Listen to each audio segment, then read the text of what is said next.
Okay, hello everyone, and thank you for coming to this session on Getting to Know You with Steve Lever. In the background, myself and Michael Lay will be monitoring the chat, so please ask any questions. And just a little bit about Steve. So, after working as a teacher of English as a foreign language for 11 years, he moved to ELT Consultancy for Express Publishing in 2001. In this capacity, he's travelled around the world delivering workshops and seminars. He's been a plenary speaker at many international conferences and been involved in joint projects with the British Council and Ministries of Education in various countries. He has a strong amateur interest in teaching through drama and the use of neuro-linguistic programming and critical thinking in the language classroom. So, Steve, over to you. Thank you so much, David. Thank you very much. And it is a great pleasure to be with you this afternoon, at least in this format, if not in something slightly more physical. Let's hope that that will happen one day. It's been a while since I visited Spain, far too long, and I hope to get back there very soon. And hello to everybody who is joining us from wherever you may be. I know that this webinar is open to a number of different places, so thank you very much for those of you who are joining us and giving us your time this afternoon, which for what I think is the last session of the day, if I remember correctly. So well done those of you who've managed to survive the whole thing. And thank you for giving me what is left of your energy at the end of the day. I shall try to do my best with it. This session is following on from the theme of the conference. It is called Getting to Know You. So what I wanted to do was to think a little bit about issues like inclusion and touch on ideas like exploring values, etc. in the classroom. And I'll try and make my points clear and coherent as we go through, which is why I have a cup of coffee next to me. But what I did want to say by way of general introduction, I would be very foolish to pretend that anybody can have all the answers to these issues that come up. What I think is important, though, and I obviously the guys at the British Council thought it was very important as well, is to keep that discussion going. If we don't discuss things, we're never going to move anywhere. So what I will be sharing with you this afternoon, to a very large extent, are thoughts, more questions, I'll be honest with you, than answers. But hopefully they will help in your own discussions, in your own thinking about this, and maybe lead somewhere. Where it leads is not my business, but it's my job to kind of throw these out there. And I actually, to be honest with you, found it very interesting putting this whole thing together and bringing some of my own ideas into focus, and recently have been having some very interesting conversations with my colleagues and friends as a basic, based on some of the things that I was coming across as I was putting this together. So that's a general kind of disclaimer. I do not pretend to have all the answers. And if you do, please let me know. All right, so let us get down to it. Now, one of the issues that was named in the kind of theme of the conference, in the brief for us as presenters as well, was this idea of, to start off with, inclusion. Now, that's a very broad term, and I'm just going to throw some questions out there. Please note that I am not asking you to answer these questions. Okay, so please don't bother typing anything. The reason I'm not asking for your answers is quite simply that I don't want to put anybody in a position where they may feel they have to defend something or anything like that. So these are simply just kind of question to help us focus on some of the complexities of the issue in hand. Okay. If, by the way, you do have comments, I think it was mentioned at the beginning, you're welcome to put questions in the Q&A. But unless I tell you to, specifically answer a question, they're mostly rhetorical. But if you do have some points, please feel free. Okay, let's see if I can get this thing working now and see if my technology. That did work. Excellent. So thank you, Michael, for the confirmation. I once went through 3 slides before I realized nobody else was looking at them, and that was not a good thing. So when we're talking about inclusion, who do we want to include? As I said, please don't type your answers, but just think of your situation and where you are. So let's start with the first one in my list, students with physical disabilities. Are these individuals that we want to include? Rhetorical question, okay. What about students with learning difficulties? How much can we include them? Should we be including them? Whatever, entirely up to you. Students from different cultures, okay, because many of us increasingly, certainly within Europe, there is obviously a lot of movement around Europe, and you've got students from different cultures, for example, within Europe, and of course much further afield, and you have students whose parents will come from different cultural backgrounds, and you'll be teaching them as well. How much should we be accommodating them? What should we be doing about that? Again, that's for you to decide. Students from disadvantaged backgrounds. This is, again, something that I'm not sure we necessarily consider enough. This was something that was driven home to me. As part of my job, I kind of look after teachers who are using technology. Okay, I'm trying not to be advertising here, but as I work for a publishing company, as was said, we produce certain digital products. Part of my job is to support those teachers.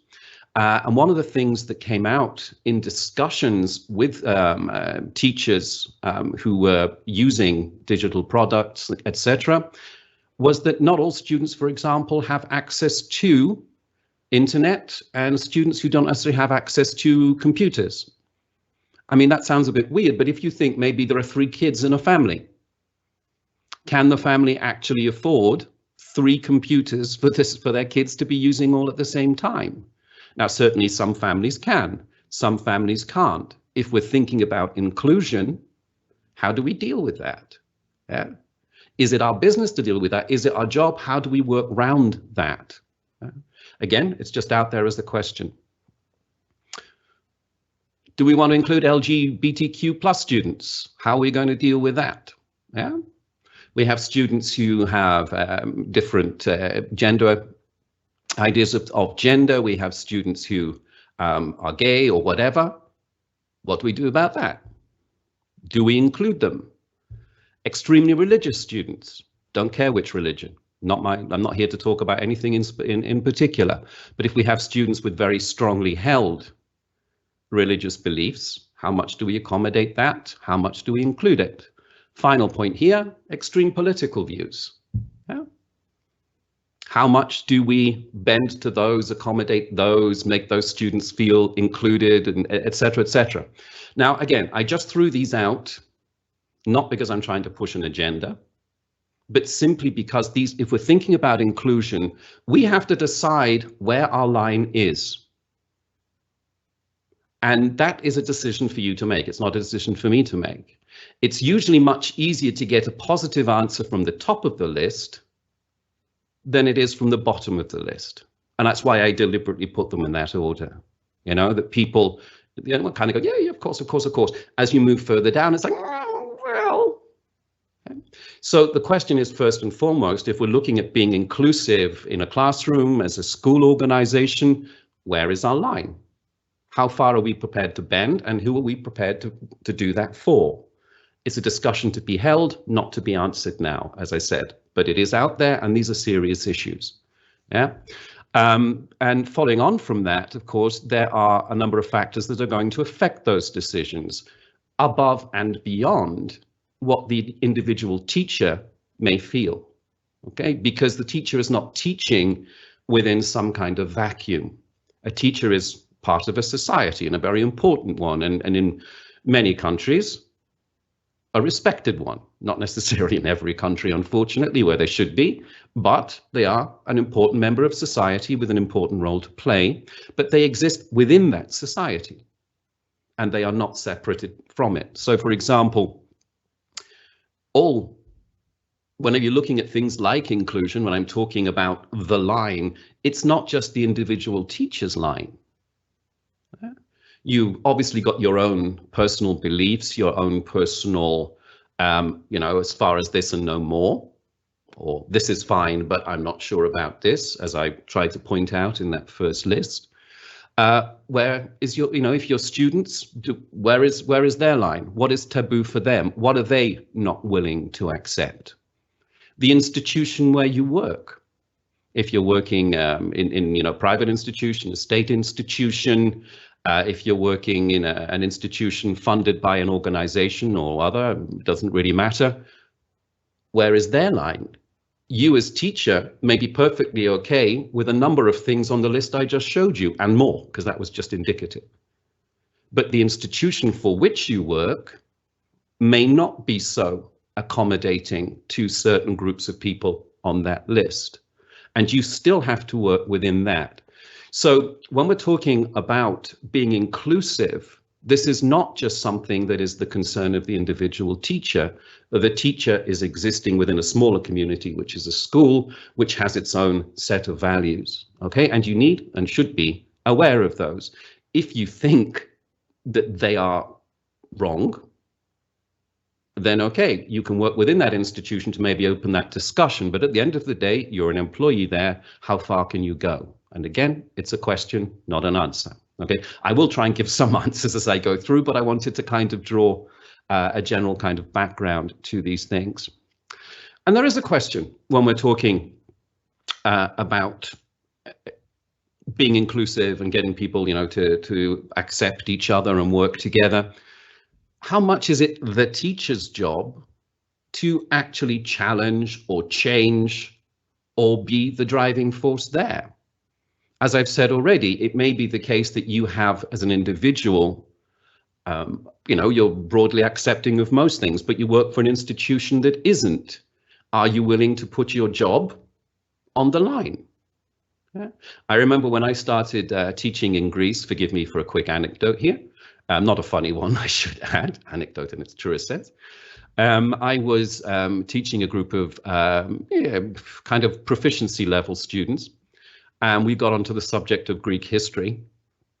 And Greeks are quite rightly very, very proud of their history.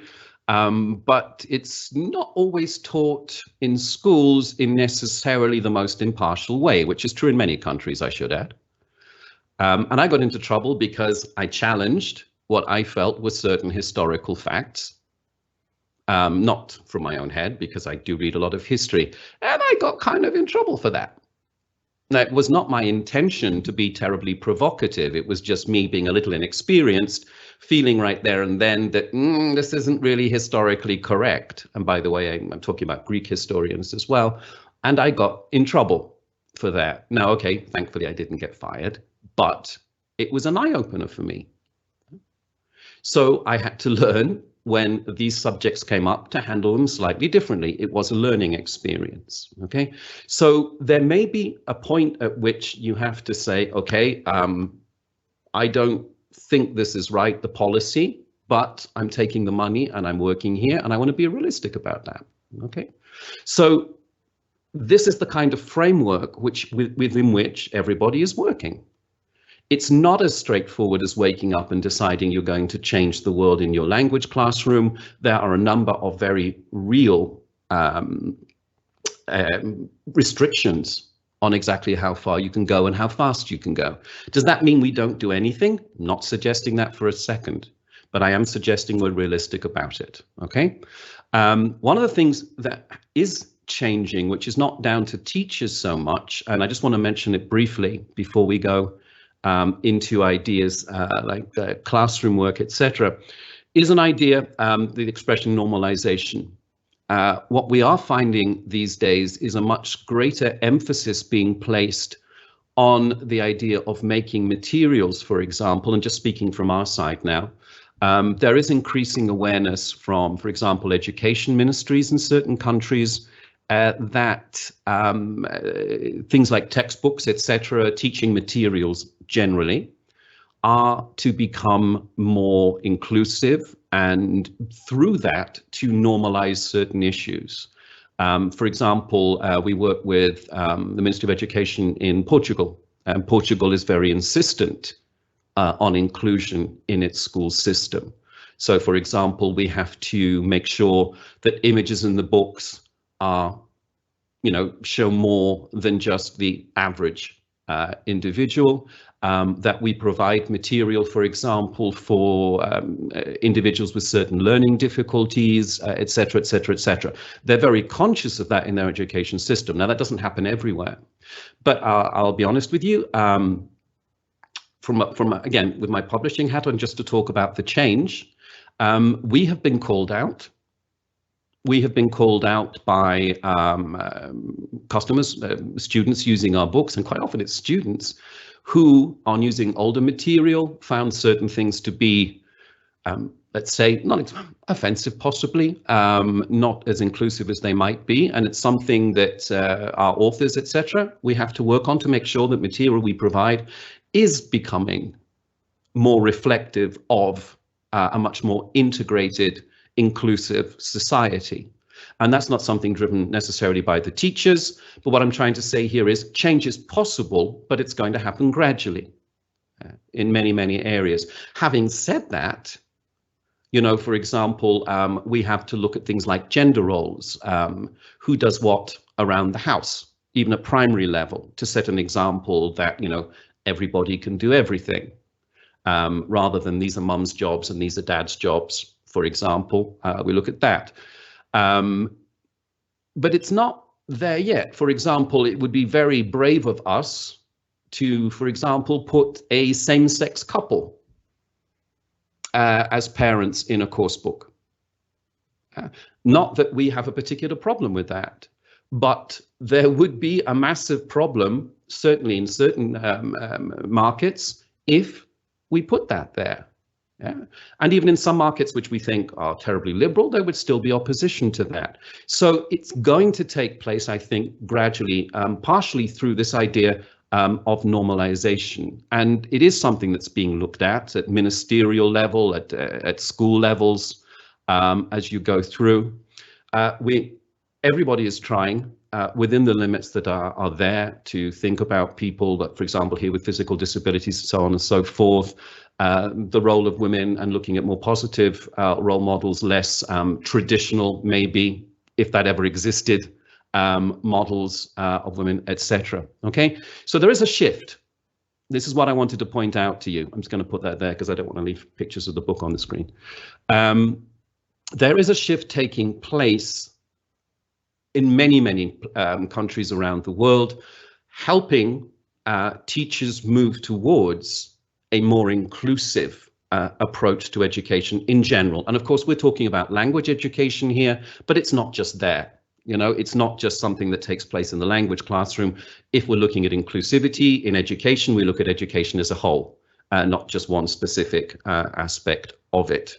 But there's a lot of questions to be answered out there, and there's a lot of people trying to decide how far we go, how far can we push it, what where will we suddenly start getting massive pushback on this. There are so many examples of there was a school in America recently, a school board flew up in arms because there was a reading list with a book that mentioned sex in it somewhere. I mean, I'm talking of a book for kind of high school level. There was a mention of it there, and people were up in arms.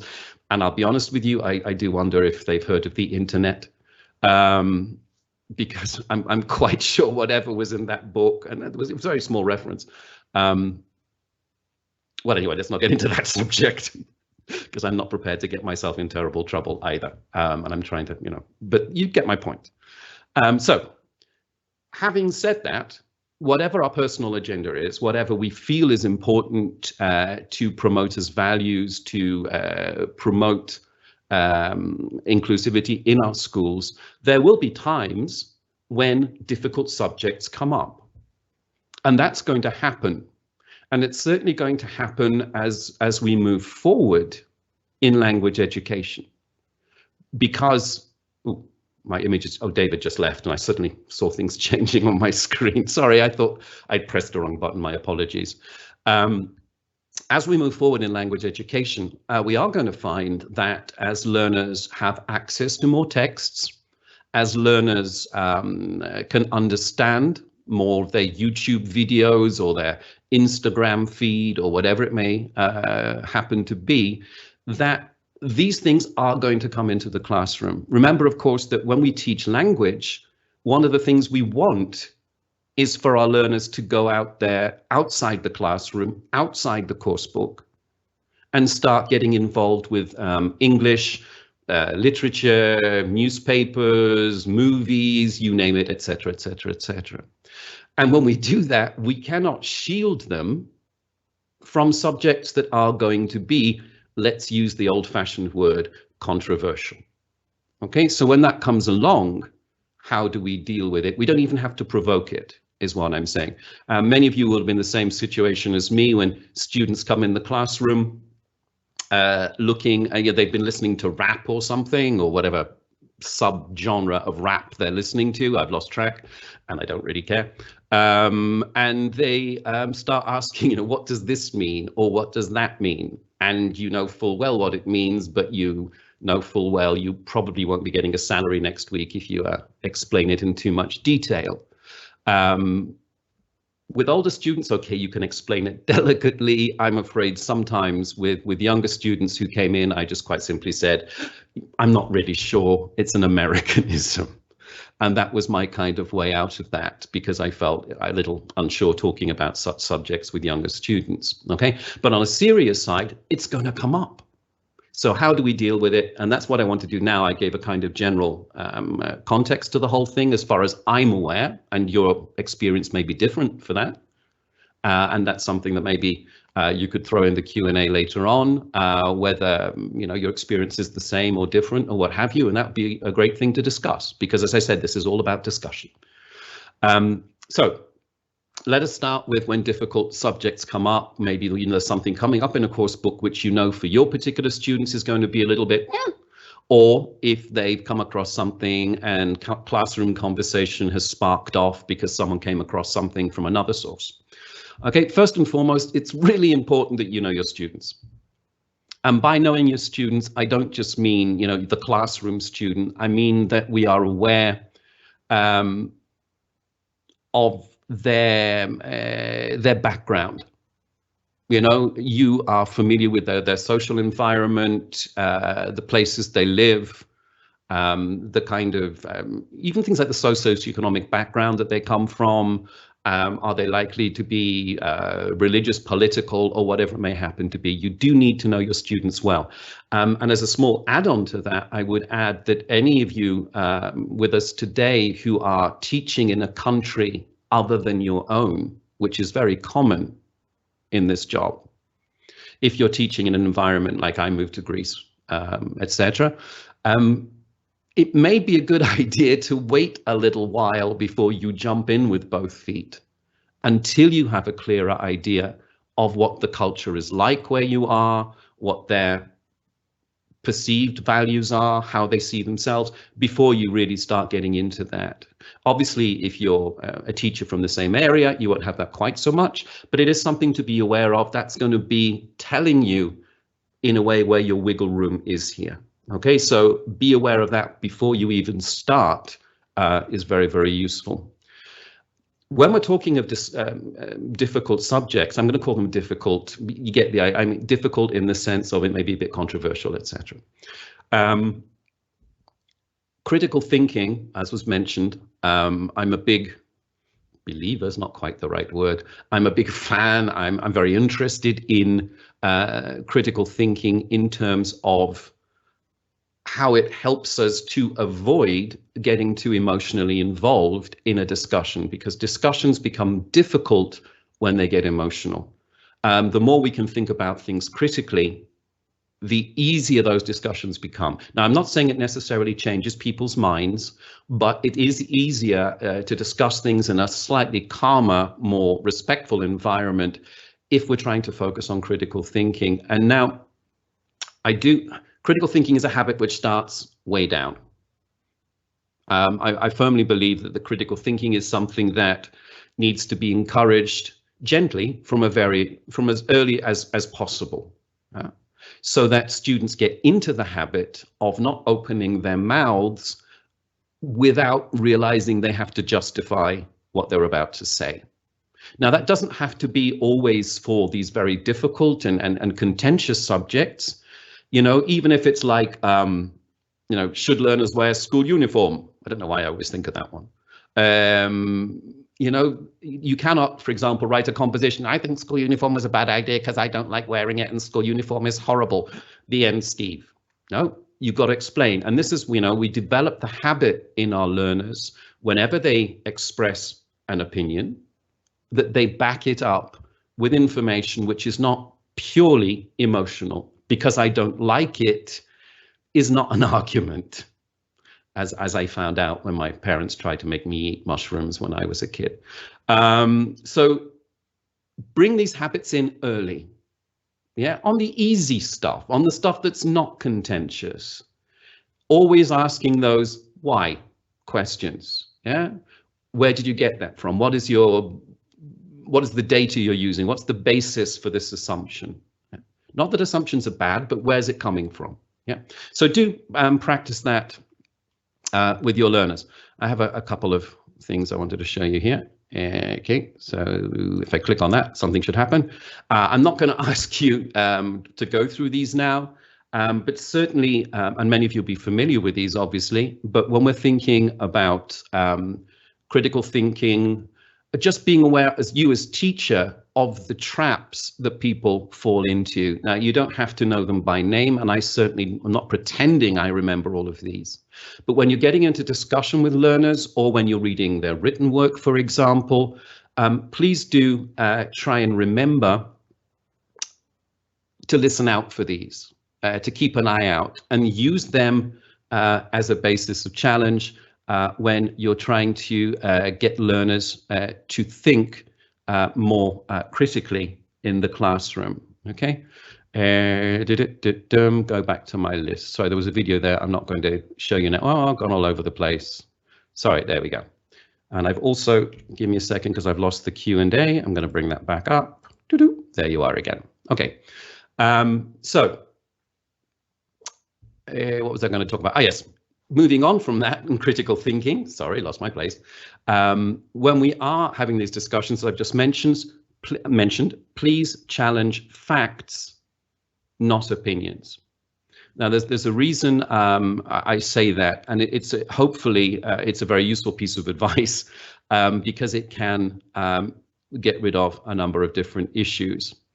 The problem is that opinions quite often are formed without learners being aware of them, but they do tend to get wrapped up in our idea of who we are, how we identify ourselves, and how we identify those we feel close to us, whether that's our family, our friends, any kind of group to which we feel we belong.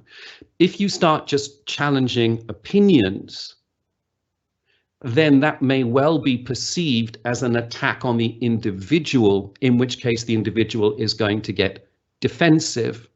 Whereas if we talk about facts, we are not actually directly, attacking a person. And again, this goes back to what I was saying about critical thinking earlier on, that it makes sense to do it that way, rather than just telling someone they're unpleasant, they're being unkind, they're being nasty, or whatever that might happen to be. Let me give you a couple of examples of those. This is one of my favorite ones. Now, many of you may have heard of a thing called Brexit. I'm not sure if that's all of you, but anyway, and certainly I'm not, okay, I was a Remainer, I'm going to put my cards on the table, but now I also have Greek nationality, so no. And thank you very much to Greece for giving me that. When Brexit is a classic example of what happens when people don't think things through, points of view are not properly explained, and people feel personally attacked. So this is a quote from the Daily Mail, sorry about that. about everyone's best friend, Nigel Farage. Nigel Farage said at one point in fact, way before the Brexit debate, but this was part of his movement towards it. Nigel Farage fears up to half of the 29 million Eastern Europeans newly entitled to move here will pour into the UK in 2014. Now, even on the face of it, that sounds a little extreme. It does sound a little extreme. And I was doing a lecture thing on critical thinking. And so I thought I'm going to follow my own rules, and I did some research. Now here on the screen are some statistics for Bulgaria and Romania. Okay, actually Romania, Bulgaria, my apologies. Looking at population within those countries, percentages and age groups. So you have over 65s in Romania, 28.9, in Bulgaria, 33% of the population are over 65, under 14, 14.7%, 14.1%. So in order for almost half the population, just from these two countries, which were countries that were being able to move to the UK, you would have to have almost everybody over the age of 14 and under the age of 65 leaving those countries. It's not even vaguely possible. But people heard this, they didn't critically think, and so they get entrenched in that position. Now, I'm not, again, this is talking about political views, but you challenge the facts. Yeah, that's very, very important indeed. I did want to show you a video, and I'm really sorry because I really love this stuff. This is only like 50 seconds or so. This is taken from The Daily Show. And the reason I wanted to show you, because A, it's a little bit funny, but B, it does show you to a certain extent the value of challenging facts, and sometimes how almost easy it can be to get someone to think when you actually pick them up on facts that they've mentioned rather than getting emotional. If you're familiar with the Daily Show, it's from the Daily Show, which is an American comical news program. And these are some of their reporters who've gone out in this particular case to a Trump convention, and they're challenging the notion of a country being great. Okay, so let's just quickly watch that if my computer will let me. It should be playing now. Why isn't it? Oh, there you go. When was America last great? For me, I would say the turning point for our country was 1913, when we passed the 17th Amendment. And what's So like back when like women couldn't vote? Yeah, back up, but again, let's Like go that back. was, that's kind of your sweet spot right there? Absolutely. What year was America great? When it was founded. Except for the slavery stuff. Except for the slavery stuff, you know? I think we were probably our strongest immediately post-World War II. So around the 1950s? Yeah, mid-40s, 50s. I mean, I think the 50s was great other than, segregation and women's rights. Look, we could sit here and paint negative faces of all times in America. Correct. I'm sorry, I just love that. Now, I brought that to you for a bit of slight comic relief, to be honest with you, because why not? But certainly it does point out that sometimes just asking the right question can bring about a sudden change in thought. I remember when I was, when I started teaching, there was a group of individuals from a certain country, which I don't want to mention because I don't want to perpetrate, to give any kind of credence to that. But there was a certain amount of racism, for example, towards people from a specific country. And so I challenged that. And the idea was that, all these people are coming over here and they're taking jobs and they're, a lot of them are criminals, blah, blah, blah, blah, blah, blah. And I said, well, okay, do you know any of them?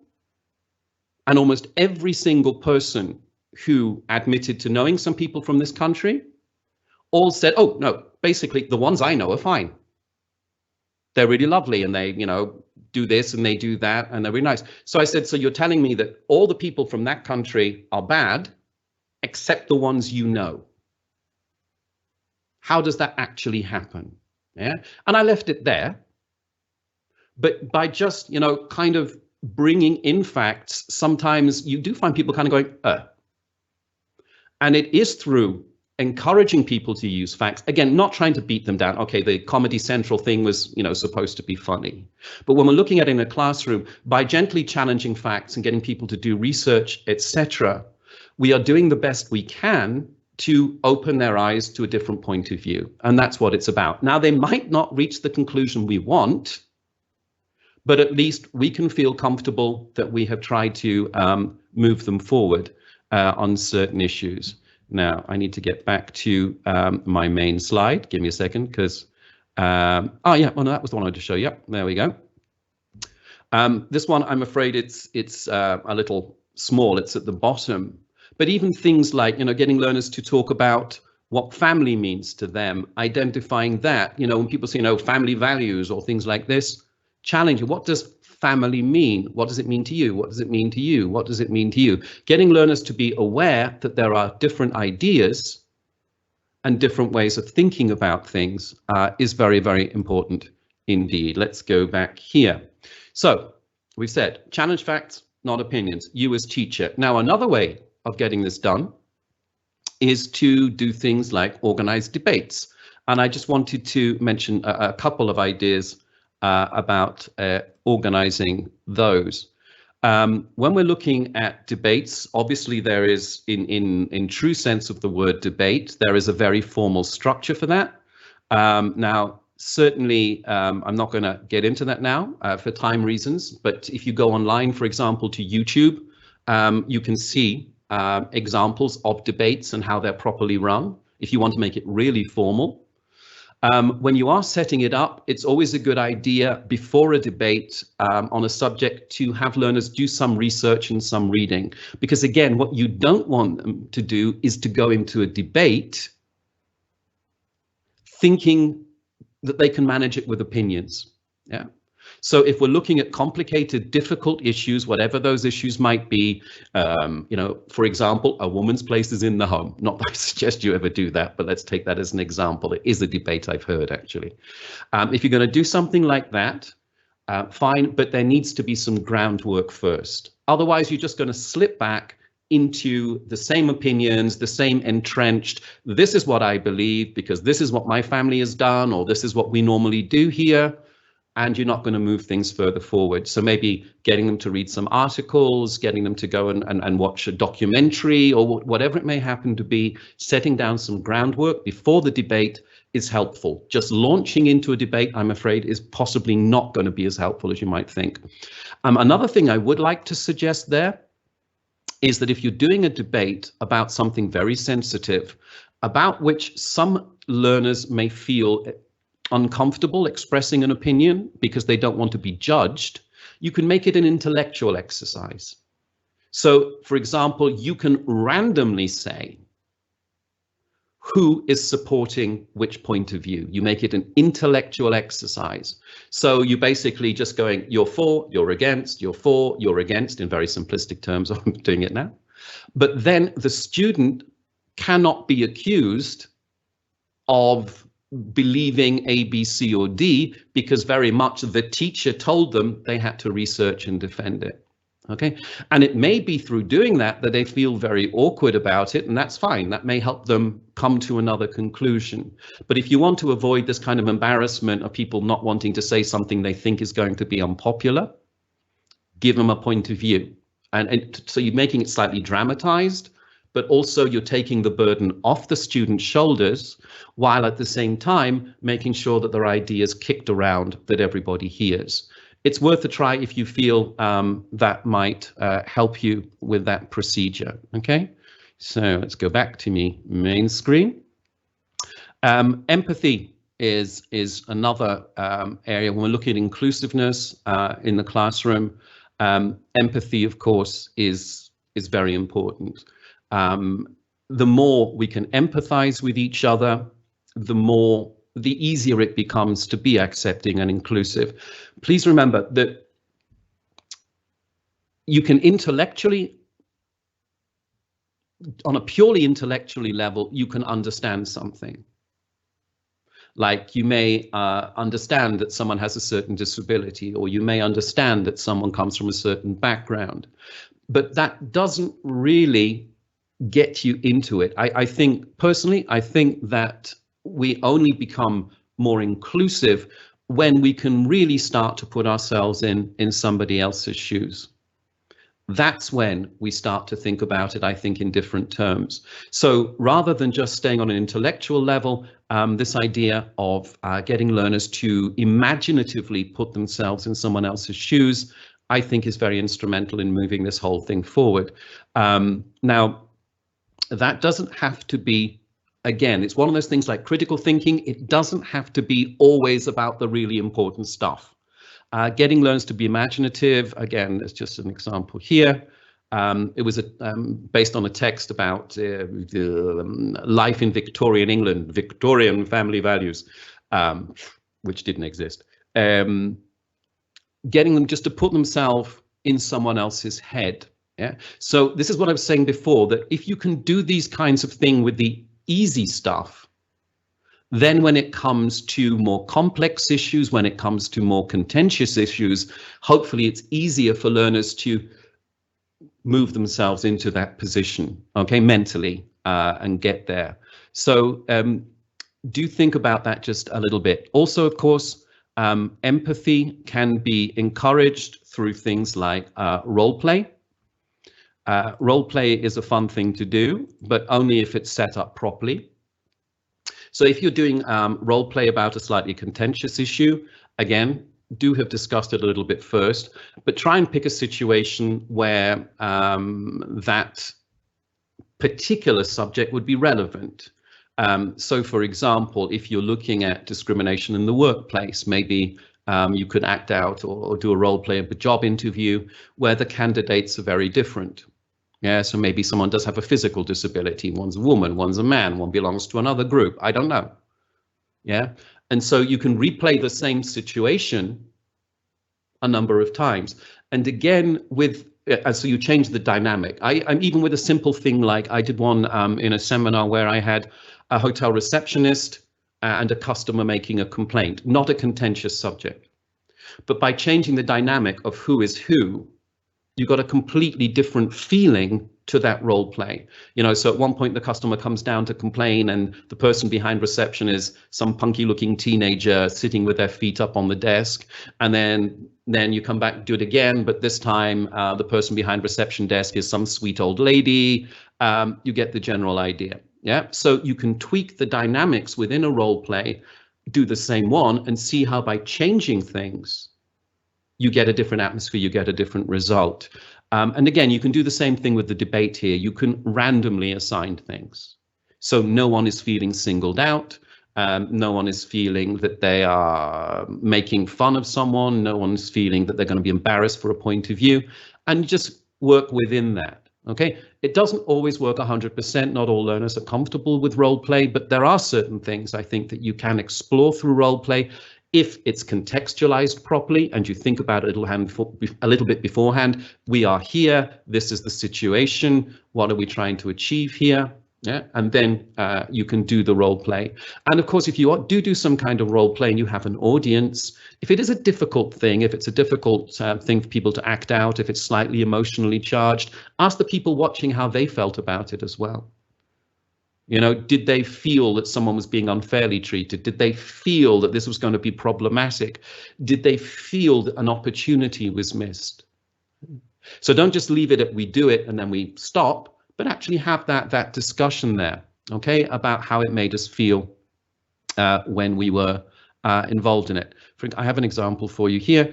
This was just because I was talking about job interviews. Wanted mentors for teens from disadvantaged backgrounds, which should be positive. So you have a role play situation. You're interviewing someone who's going to work with young people from a disadvantaged background, and you can change the interviewee. And they can have different values and they can have different ways, you know, so you can have someone who's much older, someone who's younger, someone who's male, someone who's female, going through that interview procedure and see how that might change things. By the way, in role play, you can always give secret instructions as well. So you can always give people within the role play, you know, a little tiny piece of folded paper or something, which gives them an aim or it gives them a characteristic about which the other person is unaware. so that you can actually add secret information in, which may help change the flow of that role play. All right. Come on. Go back for me. There we go. Almost there, guys. 5 minutes more. You're doing terribly well. I'm not sure I am. So we have that. Now we have, very importantly, avoid stating your own position. Help students explore theirs. Now, don't try and read this whole thing. This was taken from a very interesting paper that I came across online, but I did read the whole thing.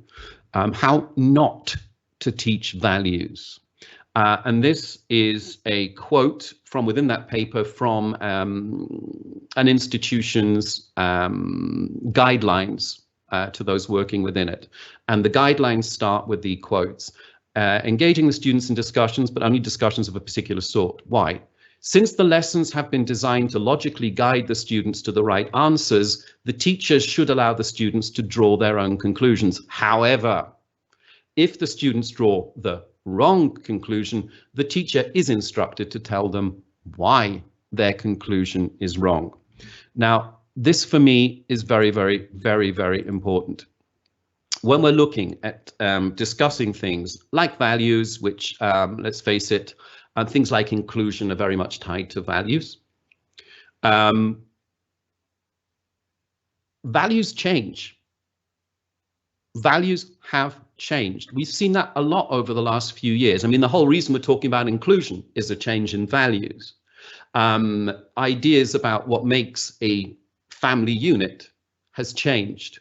Yeah, as the world has become much more, certainly a lot of the world become much more open and accepting. Even things like, and this is a touchy subject, what is suitable behavior between a man and a woman? We're looking at, in the UK, we have all of these historical abuse cases that have come up. And it's right that we should be looking at that. I don't think any logical person would disagree, but certainly back in the 60s and the 70s, when a lot of these things occurred, very, very sadly and unfortunately, a lot of the behavior was actually socially acceptable. I stress, it was not right. But a lot of people really didn't think about it in the way we think about it now. They should have done, but they didn't. Yeah. So society has changed. Its values have changed. And they are going to keep changing. So some of the values we had when we were growing up aren't necessarily values that have a place anymore. Or maybe they need a bit of adjustment, etc. So when we're looking at values, it's very important. And remember that text I read you was how not to teach. That we allow students to try and find their own way. They're young people, many of them. Older students slightly different, but the majority of students tend to be, younger people. They are moving into a society which they are going to shape and they are going to form, and they're going to do so with their own values. Okay, so please try not to teach values, guide towards. Okay, I have 2 minutes. Yep, and I'll get there. The last couple of points I'll make very quickly. I was going to show a video, but we don't have time and it doesn't matter. I put it there just in case I didn't have enough to do. So there's a lot of media available now that you might want to look at. Certainly, if you go online to YouTube, there are a lot of very interesting videos. There are lots of songs, podcasts, things like this. That can be used to spark a discussion. I was recently, because the, I don't know if you're familiar with the Evan Hansen musical that's coming out as a film fairly shortly, that it deals with a young man who has social anxiety disorder. I saw a brilliant performance of Who Killed the Dog That Barked at Midnight recently, which dealt with things like autism. There are some beautifully amazing staged production of it in Greek, interestingly enough. But because, again, it was looking at these people not as an autistic individual, but as someone who has that, but who's also doing other stuff. And I thought that, and it was beautifully, beautifully done and very moving. And not just because of the autism issue. This is the important thing. So there's a lot of effort being made to look at these issues, to look at them from a different light, and not necessarily always being politically correct. Some of them are just funny. But there's a lot of media you can use to start discussion and look into things. And of course, books, let's not forget those, songs, etc. So, you know, if you are facing a difficult subject, do have a Google or go onto YouTube. And final point, returning to what I said originally, know which battles to fight. Sometimes it ain't worth it. I'm going to be honest with you. Sometimes we're just not there yet. Sometimes the students are just not there yet.